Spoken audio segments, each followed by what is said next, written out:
Hi friends, welcome back to my channel Steena. और आज की जो वीडियो का टॉपिक है वो ये है कि क्या आपकी 2021 में शादी होगी या नहीं होगी। सो बेसिकली 2021 में आपकी शादी हो सकती है या नहीं हो सकती, क्या चांसेस हैं, क्या रिश्ता पक्का होगा या नहीं होगा, कोई ऐसा इंसान आपकी लाइफ में आएगा या नहीं जिससे आपको शादी कर लेनी चाहिए। ये सारे टॉपिक कवर करेंगे हम आज की इस रीडिंग में। और यहाँ पर हमारे पास 3 पाइल्स हैं। ये है pile number 1 wheel of Fortune, ये है पाइल नंबर 2 द हर्मिट, और ये है pile number 3 king of pentacles. मैं कोशिश करूँगी आपको रेमेडीज़ बताने की अगर आप 2021 में ही शादी करना चाहते हैं या फिर एक ऐसा लाइफ पार्टनर चाहते हैं जो आपका ड्रीम लाइफ पार्टनर हो, तो उसके लिए मैं रेमेडीज़ बताऊँगी यहाँ पर अगर मुझे कोई दिखाई देती है तो। और उसके अलावा मैं कहूँगी चैनल को ज़रूर सब्सक्राइब कर लें। और गिव अवे चल रहा है चैनल के ऊपर, तो 3 लोगों को फ्री रीडिंग मिलेगी। ज़्यादा से ज़्यादा लोगों को सब्सक्राइब करो यार, बहुत अच्छा लगेगा अगर आप सब्सक्राइब करोगे तो बहुत खुशी मिलेगी। एंड कमेंट सेक्शन में ये लिखना कि आप क्या चाहते हो, 2021 में शादी करना चाहते हो या नहीं चाहते।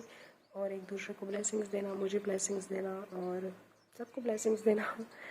और अब पाइल नंबर 1 के साथ स्टार्ट करते हैं। अगर आपने अभी भी कोई भी पाइल को चूज़ नहीं किया है तो आप पॉज कर सकते हैं वीडियो को और हम स्टार्ट करते हैं wheel of Fortune pile number 1 के साथ। सो हेलो पाइल नंबर 1 जिन्होंने व्हील ऑफ फॉर्चून का कार्ड चूज़ किया था। अगर बात करें कि क्या आपकी शादी हो सकती है 2021 में, तो डेफिनेटली हो सकती है। यहाँ पर चांसेस हैं कि आपकी शादी हो जाएगी और रिश्ता पक्का हो जाएगा, इसके भी बहुत चांसेस है। लेकिन अभी 5-6 महीने तो आपको कोई भी सूटेबल मैच नहीं मिलने वाला और आपको यही लगेगा कि पता नहीं कैसे होगी कैसे नहीं होगी। और टाइम निकलता जा रहा है, कोई आपको मिल नहीं रहा। लेकिन ऐसा नहीं है, आपका जो भी लक है वो आपको फेवर करेगा सितंबर और अक्टूबर में। और आपको उस टाइम पे एक सूटेबल पार्टनर मिल सकता है, एक मनचाहा पार्टनर मिल सकता है। हालांकि ज़रूरी नहीं है कि आपकी शादी 2021 में ही हो, बाद में भी कर सकते हो, बाद में भी योग है। लेकिन जो योग बनना स्टार्ट हो रहा है वो सितंबर के बाद हो रहा है। सितंबर अक्टूबर के बाद ही आपको कोई अच्छा पार्टनर मिल सकता है। उससे पहले आप हो सकता है रिश्ते देखें, हो सकता है लोगों से बात करें, लेकिन कुछ भी आपको मतलब एक सूटेबल मैच नहीं मिलने वाला, कंफ्यूजिंग होगा। एक ये भी हो सकता है कि आप अभी किसी रिलेशनशिप में हो सकते हैं और वो रिलेशनशिप में जो पर्सन है आपके साथ लॉयल नहीं है। ऐसा हो सकता है, there is a pretty much chance कि वो कंफ्यूज हो रहे हैं या फिर आपको लेकर डाउट में है कि वो आपसे शादी करें या ना करें। यहाँ पर मुझे कुछ प्रॉब्लम्स इस तरह की दिखाई देती है। यहाँ पर ये चीज़ भी दिखाई दे रही है कि 5-6 महीने आप काफ़ी परेशान रहने वाले हैं शायद इन चीज़ों को लेकर, शादी से रिलेटेड बातों को लेकर। आप और आपकी फैमिली यहाँ पर शादी को लेकर हो सकता है कि परेशान हो रहे हो और आप लोग सोच रहे हो कि कब शादी करनी है, कैसे शादी करनी है, क्या होगा। हो सकता है आप में से कुछ लोगों की एज भी ज़्यादा हो चुकी है और इस वजह से भी आपको परेशानी होती है और या फिर चीज़ें सुननी पड़ती है। पर मैं एक बात बोलूँ, वैसे तो ये मेरा पर्सनल ओपिनियन है, बट मेरे को लगता है कि अगर इस ओपिनियन से आपको थोड़ी सी हिम्मत मिले, सांत्वना मिले तो बहुत अच्छी बात है। यही है कि मुझे ऐसा लगता है कि शादी की सही एज वही होती है जब आपको एक सही पार्टनर मिल जाए। उससे पहले सोसाइटी ने क्या डिसाइड कर रखा है कि आप 25 में करो या 25 से पहले कर लो, या फिर अगर 25-26 में नहीं करोगे तो बच्चे कब करोगे, ये सब कुछ ना सोचना बंद कर दो। अब खुद ही सोचो, पहले की उम्र में कब शादी होती थी, मतलब 13-14 साल की उम्र में शादी कर देते थे, फिर 18 साल की में करने लग गए, फिर 20-21 के में करने लग गया, 25 हो गई है। और 25 तो यार ये हमारे में है, मतलब अगर हम कहें तो मिडिल क्लास फैमिलीज़ में ऐसा है। लोग आजकल 30 की एज को देखते हैं सेटल होने के लिए और इवन उससे बाद में भी शादी कर रहे हैं। तो इतना एजुकेटेड होने का क्या फ़ायदा है अगर हम अपनी एजुकेशन को यूज़ नहीं कर सकते अपनी भलाई के लिए, अपनी इच्छाओं को पूरा करने के लिए। हमें एजुकेशन कैपेबल बना रही है कि हम अपनी लाइफ को अपने हिसाब से जी सकें। अगर हम वो ही नहीं जी पा रहे, हमें सोसाइटी की हर छोटी बातों का फ़र्क पड़ रहा है, तो क्या फ़ायदा। और कई लोग होते हैं जो बोलते हैं कि नहीं हमें तो खुद तो फ़र्क नहीं पड़ता, पर हमारे पेरेंट्स बहुत परेशान हो जाते हैं रिश्तेदारों की बातें सुन के या इधर उधर की बातें सुन के। तो इसकी वजह से हमें ऐसा लगता है कि नहीं, हमारी वजह से हम अपने पेरेंट्स को परेशान कर रहे हैं। तो देखिए, आप में और आपके पेरेंट्स में जनरेशन गैप है। आप खुद को समझाएं, ये बहुत बड़ी बात है। आपके पेरेंट्स को समझाना थोड़ा मुश्किल होगा, उनकी शादी 20-21 की उम्र में होगी, 18 की उम्र में होगी, या कुछ लोगों की तो उससे भी कम उम्र में हुई होगी। वो नहीं एक्सेप्ट कर सकते ना अचानक से अगर बच्चे के 30 में शादी हो रही हो तो। ऑब्वियसली उनके लिए थोड़ा शॉकिंग है, लेकिन आप लोग समझदार हैं तो अपने आप को स्टेबल रखिए और अपने ऊपर इन चीज़ों को हावी मत होने दीजिए, क्योंकि यहाँ पे ऐसा लगता है आप लोग काफ़ी स्ट्रेस में है, और अगर आप नहीं इन चीज़ों को अपने ऊपर हावी होने देने से रोक पाए तो आप आगे भी स्ट्रेस में रहने वाले हैं और बाकी लोग भी आपकी वजह से स्ट्रेस में रहेंगे। क्योंकि मेन यही है, जो स्ट्रेस का रीज़न है वो ये रीज़न ज़्यादा है कि आप स्ट्रेस में हो अपनी शादी को लेकर, ना कि वो हैं पेरेंट्स हैं स्ट्रेस में, बट आप स्ट्रेस में हो, ये ज़्यादा बड़ा रीज़न है उनके लिए। सो इसीलिए मैं आपको यही कहूँगी कि आप रिलैक्स करो, अपने ऊपर थोड़ा ध्यान दो, अपने आप को ग्रूम करो और वेट एंड वॉच, रिलैक्स करो। आपको ऐसा पार्टनर ज़रूर मिल जाएगा जो आपको चाहिए, क्योंकि यहाँ पे 9 ऑफ कप्स का जो कार्ड है वो डेफिनेटली शो करता है कि आपको ऐसा ही पार्टनर मिलेगा जैसा आपको चाहिए। सो ये बहुत अमेजिंग बात है। और मेरी खुद की भी शादी है, जैसे हमारे में बहुत जल्दी शादी कर देते हैं, लेकिन मैंने इतनी जल्दी शादी नहीं करी और सबको ऐसा लगता है कि मतलब सबको, हालांकि हमारे मेरे पेरेंट्स वगैरह काफ़ी स्ट्रॉन्ग हैं तो लोग इतनी जल्दी कुछ बोलते नहीं थे उनको, लेकिन बोलने वाले उनको भी थे कि तुम जल्दी शादी क्यों नहीं करवा रहे।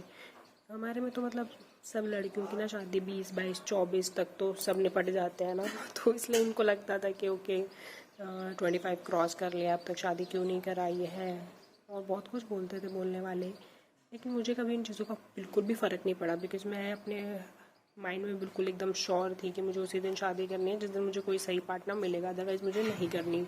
और अब मैं बताऊँ तो मुझे देख के ना आप सारे यही बोलते हैं कि हाँ शादी तो यार जब भी करो लेकिन पार्टनर सही होना चाहिए। इवन जो मेरे कज़न्स हैं या फिर जो मेरे एज ग्रुप के लोग हैं उनको बहुत एक हिम्मत मिली है ये बोलने की कि अगर वो अभी पढ़ाई करना चाहते हैं या आगे जॉब करना चाहते हैं, उनको हिम्मत मिली है कि वो चीज़ों को फॉलो कर पाए। लेकिन मेरे सामने कोई वैसे रोल मॉडल नहीं था इस चीज़ के लिए, लेकिन स्टिल मैं अपने आप को लेकर कॉन्फिडेंट थी कि मुझे जो करना है वो अपने तरीके से करना है।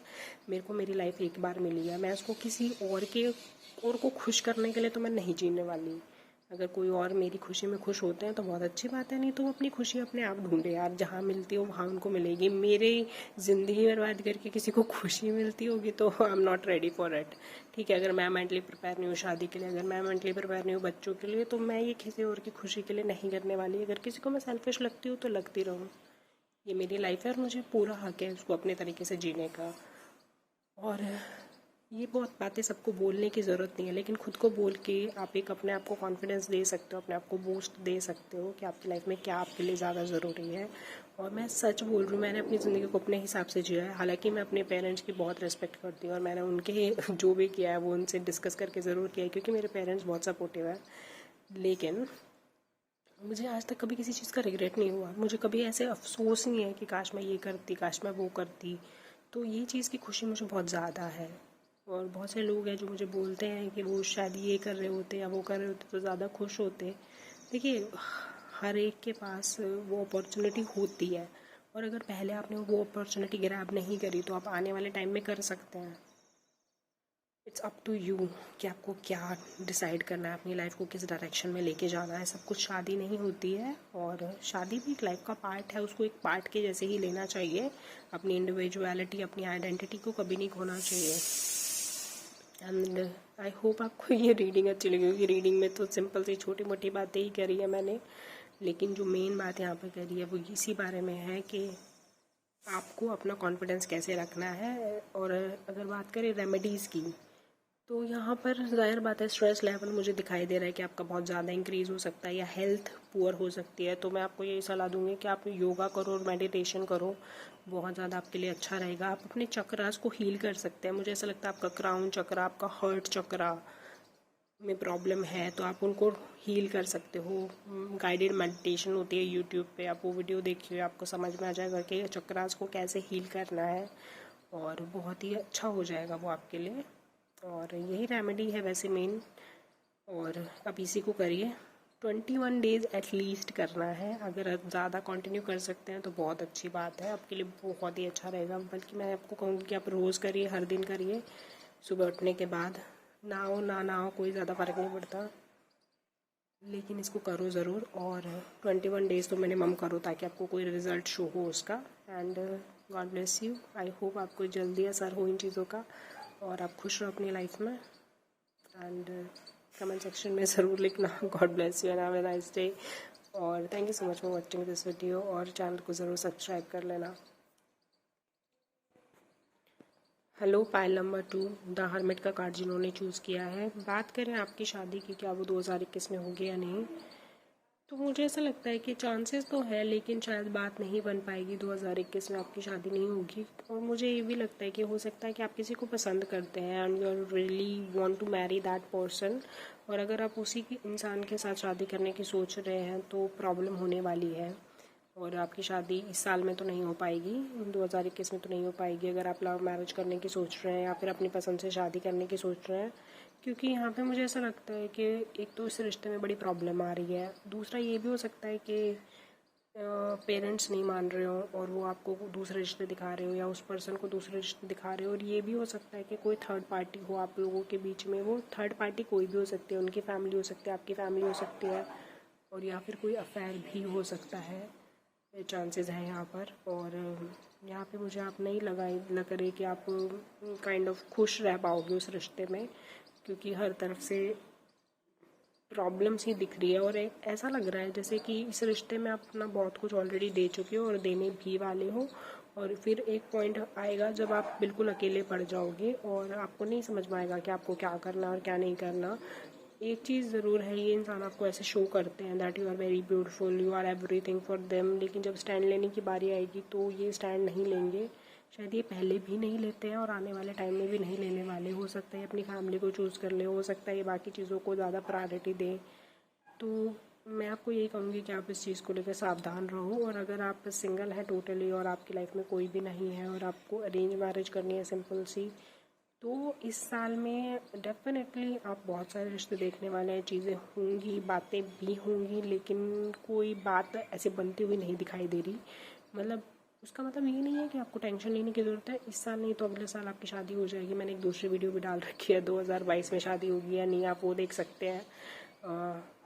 होपफुली उसमें आपके लिए हो कि आपकी शादी हो जाएगी 2022 में, लेकिन 2021 में नहीं लगता। आप रिश्ते देख रहे हैं, बातें हो रही हैं, बातें बन रही हैं, बातें बिगड़ रही हैं, वही सब कुछ चल रहा है। बट एक चीज़ ज़रूर मैं कहूँगी कि इस साल में आप अपने लुक्स के ऊपर बहुत ज़्यादा ध्यान देने वाले हैं, आप अपनी पर्सनालिटी को ज़्यादा निखारने वाले हैं, और आप बहुत ज़्यादा ब्यूटीफुल होने वाले हैं, ग्लो करने वाले हैं और सुंदर होने वाले हैं पहले से ज़्यादा। तो ये बहुत अच्छी बात है। एक चीज़ मैं आपको कहूँगी कि अगर आपको कोई रेमेडी ट्राई करनी चाहिए जिससे आपकी शादी है वो जल्दी हो जाए, और या फिर आप अगर चाहते हैं कि आप सुंदर दिखो, ग्लो करो, तो बहुत सिंपल सी रेमेडीज़ हैं दो, वो मैं बताऊंगी आपको। एक तो ये है कि आप जब भी नहाएं तो दही लगा लें। दही को अपने फेस पे लगा सकते हैं, बाकी पूरी बॉडी पे लगाओ, सर पे लगाओ, कहीं पे भी लगाओ, बाकी फेस पे तो ज़रूर लगाएं। नहाने से पहले लगा लो। दही कुछ भी मिलाने की ज़रूरत नहीं है, सिर्फ दही लगाना है सिंपल। और दही मतलब कर्ड, योगर्ट कुछ भी लगा सकते हैं। एंड फ्राइडे से स्टार्ट करेंगे तो बहुत अच्छा रहेगा। फ्राइडे को नहाने से पहले दही लगा लो और उसके बाद नहा लो, और उसके बाद उसको कॉन्टिन्यूसली करते रहो हर दिन। दिस इज़ वेरी अमेजिंग, और वैसे भी बहुत अच्छा रहता है स्किन के लिए भी और हेल्थ के लिए भी। और एक दूसरी रेमेडी आप कर सकते हो कि आपके जो हाथों की हथेलियाँ होती हैं, बेसिकली योर पाम, जो ये हथेलियाँ हैं, पाम है, यहाँ पर सरसों के तेल को लगा सकते हो। मतलब दो चार बूंद लगाओ और दोनों हाथों को एक दूसरे के साथ रब कर लो अच्छे से। आपकी मतलब हथेलियों में पूरे अच्छे से रम जाना चाहिए तेल। और पैरों पे भी लगा सकते हो, मतलब तलवों में भी लगा सकते हो, रात को सोने से पहले लगा सकते हो, सुबह उठने के बाद लगा सकते हो, जैसे आपको कंफर्टेबल हो। क्योंकि देखो मेरे को ना नंगे पैर रहने की आदत है, तो मैं ना तलवों पे लगाती थी सोते टाइम, क्योंकि दिन भर में नंगे पैर रहूँगी तो ऑब्वियसली तेल लगाने के बाद नंगे पैर रहना it's not a good idea. बाकी हथेलियों पे तो आप कभी भी लगा सकते हो, सुबह भी लगा सकते हो, बाकी डिपेंड करता है जैसे भी आपको कंफर्टेबल लगे आप वैसे लगा लो। दोनों में से एक रेमेडी भी कर सकते हो, और चाहो तो दोनों तीनों कर सकते हो। इट्स अप टू यू, जैसा आपको ठीक लगे। बाकी जो तेल वाली रेमेडी मैंने बताई है वो बहुत अच्छी है, चाहे आपको शादी करनी हो या फिर और कोई लाइफ में बेटर अपॉर्चुनिटी चाहिए हो, या और कुछ भी हो, जो पॉजिटिविटी चाहिए हो आपको लाइफ में, नई मतलब आप चाहते हो कि आपकी जॉब में अच्छा करो, या फिर कुछ भी और भी लाइफ में चीज़ें पॉजिटिव न्यूज़ सुनते रहो, तो उसके लिए भी आप ये चीज़ कर सकते हो, बहुत अच्छा रहेगा। और दही बहुत ही अच्छी रहती है अगर आप चाहते हो कि आप खूबसूरत दिखो तो।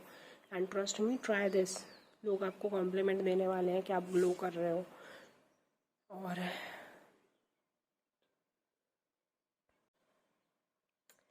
यहाँ पर आप जो रेमेडीज़ मैंने बताई थी उनको करना ना, एंड बहुत फ़ायदा मिलेगा उनसे। एंड आई होप आपको रीडिंग अच्छी लगी होगी। चैनल को ज़रूर सब्सक्राइब कर लेना, लाइक कर देना, शेयर कर देना, और कमेंट सेक्शन में ज़रूर बताना आपको रीडिंग कैसी लगी है, और रेमेडीज़ कर रहे हो या नहीं कर रहे हो वो भी बताना। And thank you so much for watching this video. Hello pi number 3 जिन्होंने किंग ऑफ पेंटिकल्स का कार्ड चूज़ किया था। अगर बात करें यहाँ पर कि आपकी शादी 2021 में होगी या नहीं होगी, तो डेफिनेटली यहाँ पर ऐसा लगता है कि अभी तो आपको इंतज़ार करना पड़ेगा काफ़ी टाइम तक। अभी आपकी शादी का कोई सेंस नहीं बनता, और अगर आप शादी करते भी हैं वैसे तो देखो कोई सेंस ही नहीं बनता, कोई ऐसा लगता ही नहीं कि आपको शादी करनी चाहिए या होगी, कोई बात नहीं बनेगी। लेकिन अगर आप करते भी हैं तो एक ज़बरदस्ती की शादी होगी, ज़बरदस्ती का रिश्ता होगा, और आपको उसमें धोखा मिल सकता है, स्ट्रगल करना पड़ सकता है, हो सकता है रिश्ता होकर रिश्ता टूट जाए। सो काफ़ी प्रॉब्लम्स हो सकती है। सो इट्स बेटर कि आप अभी शादी करने के बारे में सोचें भी ना और करें भी ना। यहाँ पे काफ़ी प्रॉब्लम दिख रही है कि शादी को लेकर आपकी लाइफ में काफ़ी प्रॉब्लम्स हो सकती हैं। सबसे पहले तो मैं आपको यही कहूँगी कि आप ध्यान दो अपने फाइनेंसेस के ऊपर, अपनी जॉब के ऊपर इस टाइम पे कंसंट्रेट करो। वहाँ पे अगर आप ध्यान देते हो तो उसका फ़ायदा आपको ज़रूर ज़्यादा मिल सकता है। और अगर आप शादी के बारे में सोचते रहोगे या ये सोचोगे कि नहीं एक बार जॉब हो जाए, नहीं एक बार शादी हो जाए उसके बाद मैं जॉब का करूँगी या जॉब का करूँगा या बाद में देखेंगे या फिर जो भी है, तो देखो उससे कोई फ़ायदा नहीं है। फिर तो आपको दिक्कत हो जाएगी। पहले यही है कि अभी ये जो टाइम है इसके ऊपर आप अपने काम पे फोकस करो, अपनी जॉब पे फोकस करो, मनी की सिचुएशन पे फोकस करो, अपने ऊपर फोकस करो, अपनी हेल्थ पे ध्यान दो। प्लान्स बना सकते हो अगर आपको प्लान्स बनाने हैं शादी से रिलेटेड कि किस तरह की शादी चाहिए, वेडिंग चाहिए, मतलब पैसे जोड़ना हुआ या और कुछ हुआ वो कर सकते हो। पर अभी शादी का तो बिल्कुल कुछ ऐसा सीन दिखाई नहीं देता। शादी नहीं करनी चाहिए अभी इस टाइम पे आपको। और अगर आपको कोई रिश्ते मिलते भी हैं तो भी बड़े स्ट्रेसफुल से ही होंगे, कोई बात भी नहीं बनने वाली। और एक चीज़ मैं ज़रूर बोलूँगी कि अगर आप किसी रिलेशनशिप में हो या फिर कोई शादी करने के लिए कुछ होता भी है पक्का, तो प्लीज़ उसका बैकग्राउंड अच्छे से चेक करो, क्योंकि हो सकता है आपको धोखा मिल सकता है। आपको ये चीज़ की काफ़ी पॉसिबिलिटी लगती है कि हो सकता है कि आपको चीट करे, कोई झूठ बोल के रिश्ता करे। तो इट्स बेटर कि आप अपना ध्यान रखो इस चीज़ को लेकर। तो 2021 is not your year for getting a married. And मुझे ये भी लग रहा है कि आप ऑलरेडी भी काफ़ी टाइम से वेट कर रहे हो शादी करने के लिए, आपकी फैमिली काफ़ी टाइम से रिश्ते देख रही है लेकिन फिर भी बात नहीं बन रही। पर कोई बात नहीं, अभी भी आप थोड़ा टाइम और वेट करो। वैसे भी मुझे तो लगता है कोरोना चल रहा है, लॉकडाउन चल रहा है, शादी करनी भी नहीं चाहिए। शादी it's a very grand affair ना, तो सब ऐसे मिलजुल के करें खुशी के साथ तो ज़्यादा मज़े आते हैं। तो बेटर यही है कि आप थोड़ा वेट करो। और देखो जल्दी शादी करके दुखी रहने से बेटर ये है कि देर से शादी करो और सुखी रहो। To be honest it's a very big thing. और शादी करना कोई मजाक नहीं है, हंसी खेलनी है। आप चाहे कितने मैच्योर होके कर लो, कितना वेल सेटल होके कर लो, तो भी शादी को निभाने में बहुत ज़ोर पड़ता है, बहुत तकलीफ होती है, बहुत दिक्कतें आती है। लेकिन अगर आप बिल्कुल रेडी भी नहीं हो और आपको पार्टनर भी बेकार सा मिल जाए तो और ज़्यादा दिक्कत आती है। पर यहाँ पे मैं एक चीज़ आपको ज़रूर कह सकती हूँ कि यहाँ पे आपको पार्टनर लगता है कि बहुत अच्छे मिलेंगे, लेकिन जो फैमिली हो सकती है या फिर हो सकता है कि फाइनेंसिस की प्रॉब्लम हो जाए, वो मेरे को लगती है। लेकिन वो पार्टनर जिससे शादी होगी देखो वो तो अच्छे मिलेंगे, लेकिन हो सकता है बाकी लोग आपको धोखा दे, झूठ बोले, फैमिली उनकी अच्छी ना हो, वो आपको बहुत परेशान करें, उनकी वजह से आपको जीना मुश्किल हो जाए। ये चीज़ें ज़रूर हो सकती हैं। तो जब भी शादी करो बैकग्राउंड चेक करके करना, सोच समझ के करना और देख परख के करना। ऐसे ही शादी मत कर लेना कि भाई ठीक है जैसा भी मिल रहा है चलो मिल तो रहे हैं। वैसे भी बात देखो नॉर्मल सा होता है रिश्तेदारों का भी और घर वालों का भी। कोई भी रिश्ता आता है ना वो यही बोलते हैं कि बेटा ये तो मिल रहा है, कल को मिलेगा नहीं, कल को तो फिर देखो होगी नहीं, ये तो बहुत ही अच्छा रिश्ता है, हम कोई गलत थोड़ी ना बता रहे हैं, हम तो तुम्हारा भला चाहते हैं, और पता नहीं क्या क्या नहीं बोलते। मतलब हालांकि मैंने ये चीज़ें सुनी भी नहीं है, बट स्टिल मुझे पता है और रटी हुई है। मतलब मैंने इतनी ज़्यादा नहीं सुनी है टचवुड, क्योंकि मेरे तो सही में बोल रही हूँ माँ बाप सच में उनको लाख दुआएं लगे वो इतने ज़्यादा हमेशा अंडरस्टैंडिंग थे। अगर मैंने बोला है कि मुझे शादी नहीं करनी, अगर मैंने बोला है मुझे इस इंसान से शादी नहीं करनी, तो वो हमेशा मान गए हैं। They were so sweet, they were so damn sweet. But मुझे लगता है उसके लिए ना इंसान को खुद में भी कॉन्फिडेंस होना चाहिए। तो मेरे में हमेशा वो कॉन्फिडेंस भी था उनको बोलने का कि मैं इस इंसान से इसलिए शादी नहीं करना चाहती है, या मुझे ये प्रॉब्लम लग रही है, या फिर ये चीज़ ऐसा है, या वो ऐसा है। और बहुत वैलिड रीजंस होते थे मेरे, प्रैक्टिकल रीज़न होते थे। ऐसा नहीं था कि यार नहीं मुझे शक्ल नहीं पसंद आ रही मैं तो शादी नहीं करूँगी, ऐसे फालतू से रीजंस भी नहीं होते थे। हालांकि शक्ल पसंद आना भी बहुत ज़रूरी बात है, बट स्टिल इतने ज़्यादा शैलो रीजंस नहीं होते थे। बहुत ही टू द पॉइंट वाले रीज़न होते थे कि मैं इस तरीके की सिचुएशन में मैं कंपैटिबल नहीं हो सकती, तो मुझे नहीं करनी चाहिए। और बाकी मैं चाहती भी थी कि पहले सेटल हो जाऊँ, जो कि मुझे बहुत ज़रूरी लगता है। और आज के टाइम पे अगर मैं सोचती हूँ तो ये बहुत अच्छी बात भी है, होना चाहिए। तो आपको भी उसी तरह से अपने ऊपर फोकस करना चाहिए। अगर मैं आपको रेमेडीज़ बताऊँ कोई कि अपनी सिचुएशंस को सुधारने के लिए आप क्या रेमेडी कर सकते हो, तो मुझे ऐसा लगता है आपको चैरिटी करनी चाहिए। आप अपने आसपास लोगों को चैरिटी कर सकते हो, मंदिर में चैरिटी कर सकते हो। आप अगर आपके आसपास आपको देखो, आपकी फैमिली में भी, रिश्तेदारों में भी, पड़ोस में भी, घर के आसपास भी आपको कोई भी ऐसा इंसान, जानवर, कुछ भी ऐसा कोई भी लगता है कि जिसकी को हेल्प की ज़रूरत है, अगर आप उसकी हेल्प करते हो तो आपके लिए बहुत अच्छा रहेगा। आप खुद की भी हेल्प कर सकते हो चाहो तो, सीरियसली बता रही हूँ। लेकिन बाकी अगर कोई और ऑप्शन नहीं है तो आप मंदिर में जाके चैरिटी कर सकते हो, जिस भी भगवान को मानते हो वहाँ जाके चैरिटी कर सकते हो। और अभी तो देखो कोरोना का टाइम चल रहा है, दुनिया को एक्चुअली चैरिटी की बहुत ज़रूरत है, तो आप वहाँ पे भी चैरिटी कर सकते हो कोरोना पेशेंट्स के लिए। या फिर ऑक्सीजन किसी को दान दे सकते हो, ऑक्सीजन सिलेंडर, जैसे आपकी क्षमता है उसके अकॉर्डिंग चैरिटी करो। और कुछ नहीं तो देखो ज़रूरतमंदों को खाना खिला सकते हो। आजकल काफ़ी सारे देखो लंगर लगे हुए हैं, या फिर इस तरह की हेल्पलाइन खुली हुई है जहाँ पर कोरोना पेशेंट्स को खाना प्रोवाइड किया जा रहा है फ्री में। तो आप वहाँ जुड़ सकते हो उन लोगों के साथ, या फिर आप अपने खुद के घर में बना के भेज सकते हो। जितना मतलब जैसे भी आप कर सकते हो आप वैसे कर लो, ठीक है। तो आपके लिए बहुत अच्छा होगा। एंड आई होप आपको ये रीडिंग अच्छी लगी होगी, आपको थोड़ी क्लियरिटी मिली होगी, और आप ऐसे चिंता करना छोड़ दो अभी शादी को लेकर। और अपने आँख नाक ज़रूर खुले रखो, किसी भी गलत रिश्ते में मत पड़ जाना। और जो मैंने बताई है रेमेडीज़ उसको करो फॉलो, एंड देन सी कि कैसा रहता है आपका आने वाला time. And God bless you, have a nice day. और आई होप कि आपको एक बहुत अच्छा जीवन साथी मिले, बहुत अच्छा परिवार मिले, और एक दूसरे को ब्लेसिंग्स देना। कमेंट सेक्शन में God bless you, have a nice day लिखना, और प्लीज़ चैनल को सब्सक्राइब कर लेना। Thank you so much for watching, bye bye.